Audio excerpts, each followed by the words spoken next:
네, 그럼 산불 피해 상황 이병도 국립산림과학원 산림재난 환경연구부장과 자세히 이야기 나눠보겠습니다. 어서 오십시오. 네, 어서 오세요. 안녕하세요. 네, 어제 애타게 기다리던 비가 내려줬습니다. 네. 어느 정도 진화에 도움이 됐다고 보세요? 네, 지금 상당히 좀 많이 도움이 됐습니다. 아. 충분한 양은 아니었습니다. 예, 예. 그래서 지금 어젯밤에 이제 저희 연구원들이 탐지 드론을 띄워봤더니 화염의 크기가 기존보다는 많이 줄어들었습니다. 아. 그러니까 화염이 큰 화염이었고 예. 작은 화염들이 이렇게 쭉 연결되어 있는 모습을 확인되었고요. 다행히 이제 비의 영향도 있었지만 그 전부터 좀 많이 노력을 해서 울주 산불하고 무주 산불 같은 경우는 주불 진화가 완료가 되었습니다. 예. 그래서 좀 많은 도움이 된 것 같습니다. 네.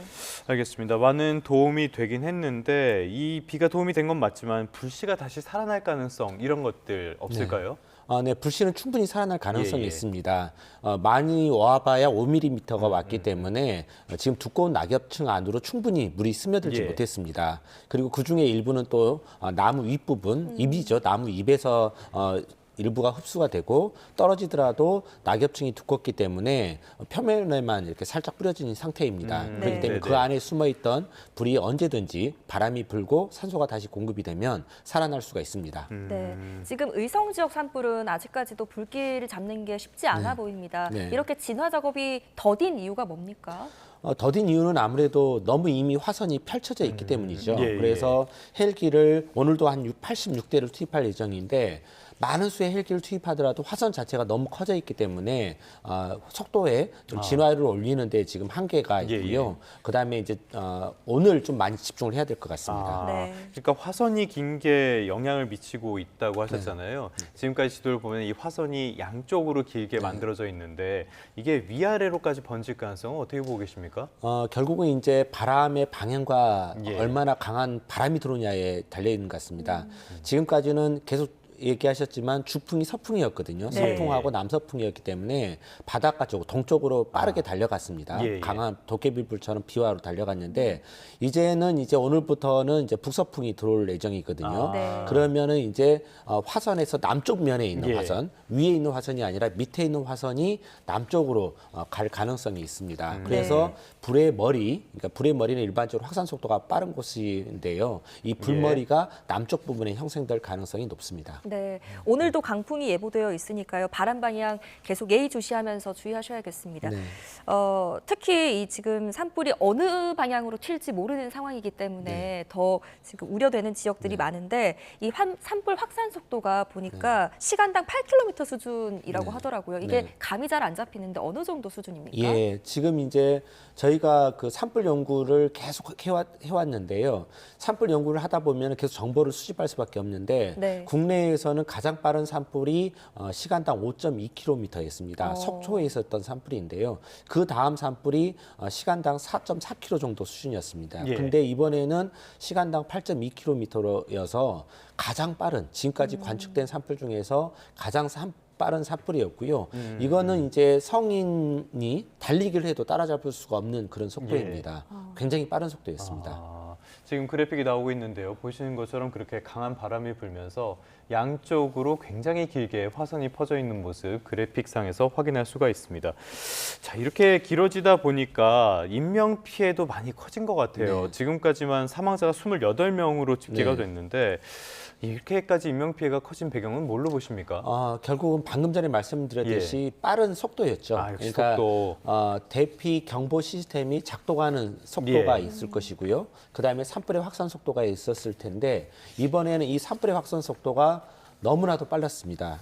경험하지 못한 속도였죠. 예, 예. 그렇기 때문에 거기에 따라 순식간에 산불의 영향 권역이 커졌고 그러면서 또 수많은 마을들이 포위됐었고 이런 부분에 있어서 산불의 확산 속도가 대피 속도를 앞질렀다 이렇게 볼 수 있습니다. 네.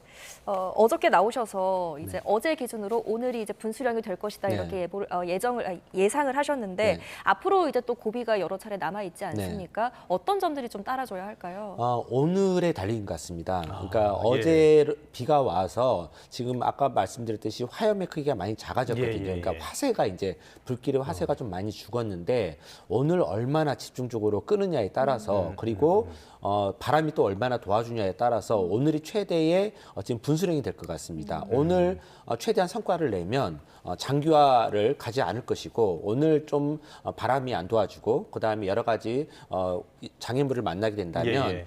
장기전을 준비해야 될 것 같습니다. 역시 기상 상황을 살펴볼 수밖에 없는 그런 상황이라고 봐야 될 것 같습니다. 기상 상황이 제일 중요할 것 같은데요. 지금 이 산불로 조금 전에 인적 피해를 말씀을 드렸는데 인적 피해를 떠나서 물적 피해 쪽으로 가도 추산하기가 어려울 정도예요. 네. 이 피해는 조금 더 시간이 지나야지 추산이 될 것 같은데 문화유산 소실됐다 이런 소식도 많이 네. 들리더라고요. 그런데 방염포 덕에 이런 것들을 피한 것도 있다고 네. 해요. 방염포라는 게 뭡니까? 방염포라는 게 결국은 우리 이제 커튼도 방염 재질이 있고 아닌 것들이 예, 있잖아요. 예, 예. 근데 그 커튼의 방염 재질을 아주 극도로 이렇게 강화시킨 거라고 보시면 됩니다. 네네. 그래서 그 천을 이제 목재 문화재 같은 데 뒤집어 씌우면 불티가 달아와도 붙지가 않고 또 뜨거운 복사열이 다가오잖아요. 그 뜨거운 예. 복사열이 다가와도 이 천을 넘지를 못하는 거죠. 그래서 이번 같은 경우도 문화유산에 이 방염포를 씌워서 예. 복사열로부터 문화재를 보호를 했습니다. 예, 네, 예, 알겠습니다. 이런 그 방염포의 역할이 꽤 컸다고 말씀을 해주셨는데 이 방염포의 역할, 근데 이 방염포를 그렇게 더 폭넓게 쓰지 못하는 이유는 뭔가요? 방염포가 아무래도 예. 그 비싸고요. 비싼 부분도 있지만 그 면적이 좀 부피에 제한이 있습니다. 그러니까 이제 문화재처럼 네네네. 이렇게 이번 같은 경우는 작은 예. 정자였잖아요. 제한적으로밖에 쓸 수 없는 네, 건가요? 그렇죠. 예. 그거를 덮을 수 있을 정도의 규모인데 마을 전체를 덮을 수도 없고 그런 이제 규모가 있기 때문에 중요한 곳에 우선 적용할 수가 있습니다. 네, 문화유산에 있어서 이제 피해가 우려되는 지역에는 또 선제적으로 대응을 하고 있다고 하니까요. 더 네. 이상의 큰 피해는 없기를 바랍니다. 지금 저희가 조금 전에 또 영상으로 네. 보여드렸지만 진화대원들 피로도가 굉장할 것 같습니다. 계속 짚어주시는 부분이기는 하지만 이게 지금 대부분 60대 분들이셔서 또 이 문제도 지적이 되고 있더라고요. 네, 맞습니다. 저도 좀 이렇게 이제 장기화가 되다 보니까 예, 예. 결국은 얼마나 체력이 강한 분들이 계시느냐가 큰 도움이 되는데요. 네.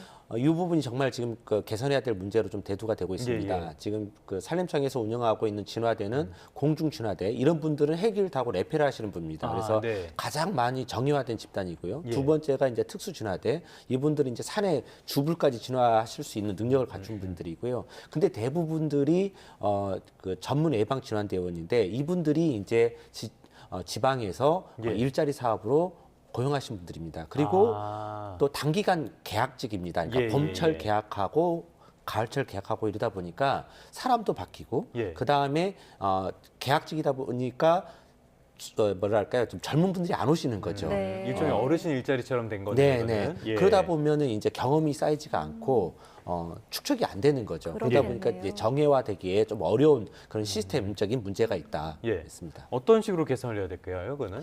일단은 그 산불의 상시화가, 그러니까 연중화가 되기 예, 예. 때문에 상시 대응 체제로 가야 됩니다. 그러니까 지금 이제 봄철에만 조심 기간을 운영하고 가을철에 운영하다 보니까 이분들을 1년 내내 고용할 수가 예, 예. 없거든요. 네. 그런데 이제 고용이 좀 안정이 되면 젊은 분들이 오실 수도 있고 또 건강한 분들이 오실 수도 있고 그리고 또 경험이 축적될 수가 있는 거죠.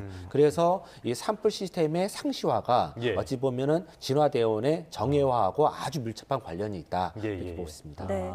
이번 산불로 인해서 대피 체계 시스템에 대한 이야기도 나오고 네. 있습니다. 이제 고령자분들 같은 경우는 재난 문자가 와도 쉽게 거동이 어려우신 분들은 피하시기가 어렵잖아요. 이런 부분에 대해서 어떻게 좀 대응책을 마련해야 될까요? 이 부분도 이제 좀 다시 재점검이 필요한 부분인데요. 아까 말씀했듯이 이제는 예전에는 자 준비하세요. 네. 이제 곧 산불이 옵니다. 준비하세요. 그러다가 이제 시간이 되면 대피하세요. 이렇게 예. 됐거든요. 근데 지금 이제 그런 시간이 없는 거죠. 너무 빨라져서. 네, 예. 너무 빨라져서 예, 그냥 예. 대피하세요가 되는 거죠. 근데 어르신들 많잖아요. 또 거동이 불편하신 분들 많고 이런 분들이 이제 재약자라고 하는데 재약자가 굉장히 많습니다. 또 노인 요양실에도 재약자가 많고요. 그 예를 들어 보면은 지금 하와이 산불 같은 경우는 23년에 102명이 사망을 했고요. 호주 산불 때에는 173명이 사망했습니다. 예. 네. 이 것들을 분석해서 나온 교훈점이 뭐냐면 결국은 조기 경보를 해야 된다. 그 다음에 두 번째 정말 중요한 게 이겁니다. 지역 사회가 선제적으로 대응해야 된다. 그러니까 시스템에 의지하지 말고 지역 사회가 선제적으로 대응해야 된다라는 네. 건데 우리 노인분들밖에 없으잖아요. 그러면 지역 사회에서 대응할 수 있는 방법은 이장이나 청년회장이나 이렇게 몇몇을 중심으로 놓고 예. 그분들이 스스로 움직일 수 있게 시스템을 개편해야 된다. 그리고 평상시에 경로를 훈련을 해야 된다. 이쪽 이 앞산이 산불이 났었을 때는 이렇게 가고 뒷산이 산불 났을 때는 이렇게 가는 그 경로를 계속 현장에서 훈련을 통해서 해야만이 이 체득이 될 수가 있습니다. 그래서 여기 이 부분에 대해서는 정말 정기적인 예. 훈련, 지역 사회를 중심으로 한 정기적인 훈련이 필요합니다. 왜냐하면 산불이 났는데 공무원이 가서 대피시키면 이미 늦습니다. 네. 예. 지금 계속 말씀드렸듯이 산불이 너무 빠릅니다. 그렇기 때문에 지역 사회 자체가 마을 자체가 산불에 대응할 수 있는 시스템적으로 개편을 해야 된다. 이렇게 필요합니다. 알겠습니다. 지금 산불의 피해가 굉장히 커지고 있고요. 계속적으로 이어지고 있는데 오늘이 고비라고 하셨으니까 어떻게 진화 작업이 진행되는지 살펴봐야겠습니다. 지금까지 이병두 국립산림과학원 산림재난 환경연구부장과 함께 자세한 이야기 나눠봤습니다. 오늘 말씀 고맙습니다. 네, 잘 들었습니다.